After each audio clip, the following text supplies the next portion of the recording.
Chache baada ya ushuru dhidi ya washirika 60 wa biashara wa Marekani kuanza, Trump amesema majibu ya China ni ukosefu wa heshima baada ya kulipiza kisasi. Trump ameendelea kuidhinisha kupunguzwa kwa ushuru wa 10% pia kwa mataifa mengine yanayoendelea na mazungumzo, japo kwa siku 90 za usitishwaji haujamgusa China, akiamini wataingia katika mazungumzo na Rais Xi, hatua ambayo mkazi wa Sapporo, Hokkaido nchini Japan anaona ndicho hasa mkakati wa Rais Trump kwa mataifa ambayo yamenufaika dhidi ya Marekani, ikiwemo Japan yenyewe.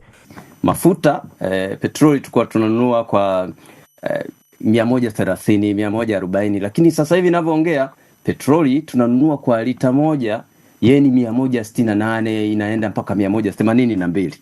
Sasa ni kwa nini? Ni kwa sababu uchumi uliyumba, na katika kuyumba nchi inatafuta mahala ambapo inaweza ikakusanya kodi, na ni kupitia kwenye hizi bidhaa ndogo ndogo ambazo wananchi wana consume. Kwa hiyo kama hizo tarifu zitawekwa, uchumi utayumba, na ili kufidia huo uchumi ulioyumba ni lazima serikali ya Japan itaimpose baadhi ya taksi. Kusitishwa huku kwa siku 90 kunatoa mwanya pia kwa Umoja wa Ulaya kusita kutangaza awamu nyingine ya utozwaji wa ushuru. Japokuwa hatua ya usitishwaji imekosolewa na baadhi ya wafuatiliaji wa mambo duniani.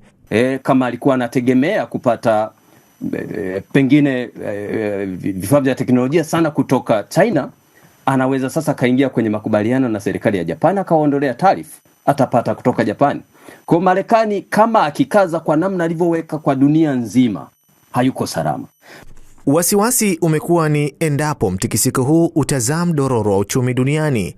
Marekani imejinasibu kupitia kwa waziri wake wa fedha Scott Bessent kwamba si lengo, kauli ambayo wachambuzi wanaona mwenendo wa kusitisha waonekana kuwa na tahadhari kubwa kuepusha hasara zaidi kwa Marekani, kushawishi kampuni kubwa za Kimarekani kurejea tena nyumbani, japo si kwa uhakika. Iran tayari imewekewa vikwazo vya kijeshi wakati haya yakiendelea, endapo hapata kuwa na kuelewana katika meza ya mazungumzo, hatua ambayo pia kansela wa zamani wa Ujerumani Angela Merkel amesema ndiyo hasa siasa ya nipe nikupe. Mohamed Mlume, Azam News. Na kwa muktadha huo, Rais wa Marekani Donald Trump ameitisha na kukaa katika kikao cha baraza la mawaziri na kuona kwamba ni maamuzi magumu ambayo aliyafanya, ambayo aliamini kwamba yangeza yakabadili upepo wa kibiashara, lakini pengine imekuwa tofauti. Na tunaye hapa Octavian Mshiu ambaye ni mdau wa biashara lakini pia ni mchambuzi wa masuala ya kiuchumi. Karibu sana Octavian. Nashukuru. Na pengine tumulike hili. Marekani imeona nini hadi ikaamua kusitisha ushuru huu ambao iko imeweka katika mataifa mbalimbali wa kibiashara? Pengine ingeweza kuleta nini hadi wakaamua kusitisha? Okay, awali yote kwanza mchuano wa kibiashara kati ya Marekani na China ni muda mrefu. Na kwa mara ya kwanza ulitokea mwaka 53 kati ya Rais Truman na Rais Mao. Kwa wakati huo ilikuwa ni wakati ule wa vita vya Korea kujitenga, na kulikuwa na mgogoro mkubwa wa kibiashara, na hiyo ndio inaozaa dhana ya tunu za kivita ya kiuchumi ya China. Tunu hiyo inaonyesha kwamba China kwenye mgogoro wa kiuchumi hawako tayari kurudi nyuma hadi dakika ya mwisho, hadi washinde. Yani hiyo, na hata leo hii ukiangalia kwenye mitandao ya kijamii, China wanatoa hotuba ya baba wao wa taifa Mao ya kuonyesha kwamba kwenye hilo swala la mgogoro wa kiuchumi wao watapambana mpaka dakika ya mwisho. Ukija kwenye swala kwamba kwa nini Trump ameamua kurudisha nyuma, nafikiri huo ni mkakati wa majadiliano na mkakati wa kidiplomasia.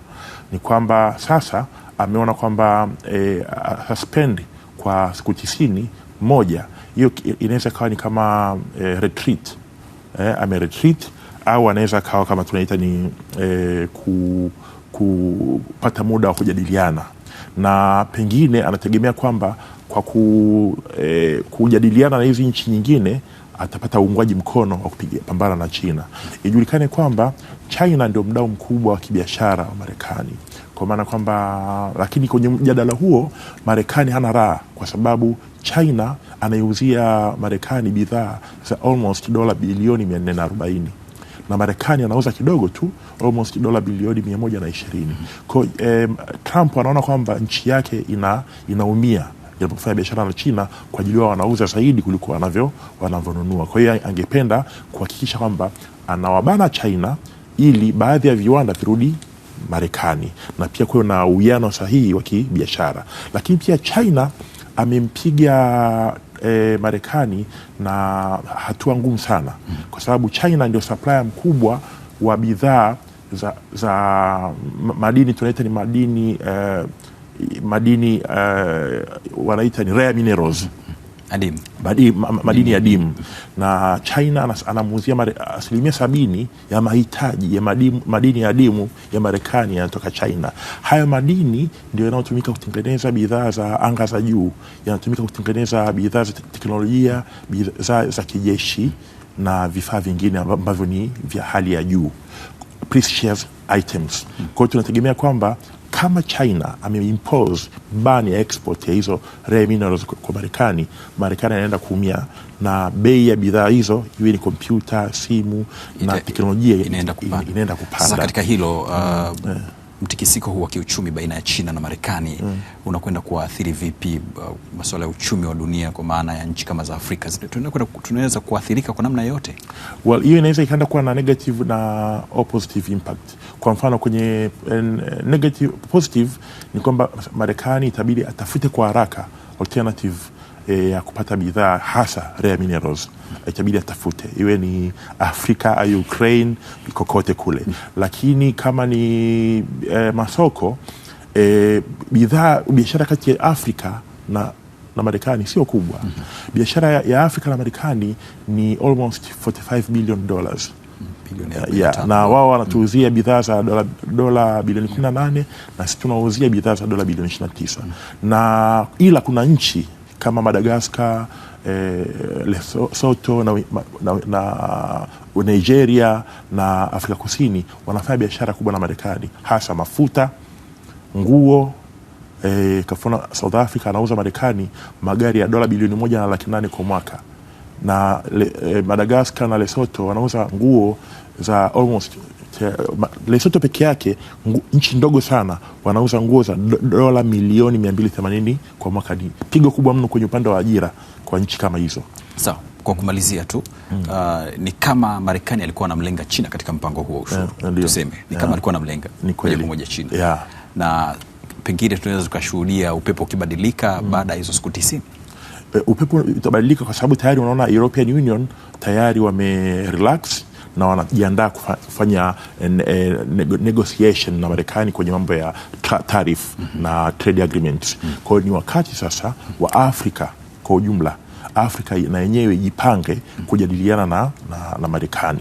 Lakini pia hatua nyingine ya Afrika ya kuchukuliwa kwa Tanzania na Afrika kwa ujumla ni kutafuta alternative maeneo mengine ya kufanya biashara ukiacha Marekani. Na moja ya eneo hilo ni Africa Intercontinental Free Trade Area, eneo huru la biashara la Afrika. Eneo huru la biashara la Afrika lafanya biashara ya almost 192 billion.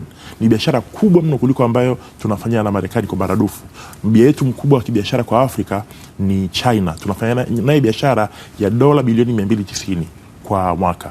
Na ukiangalia ina maana kwamba hapo tukiweza kudiversify na kuhakikisha kwamba biashara nyingi ya Afrika inafanyika Afrika, tutakuwa tumejitambua. Lakini pia kingine kuongeza value chain industries.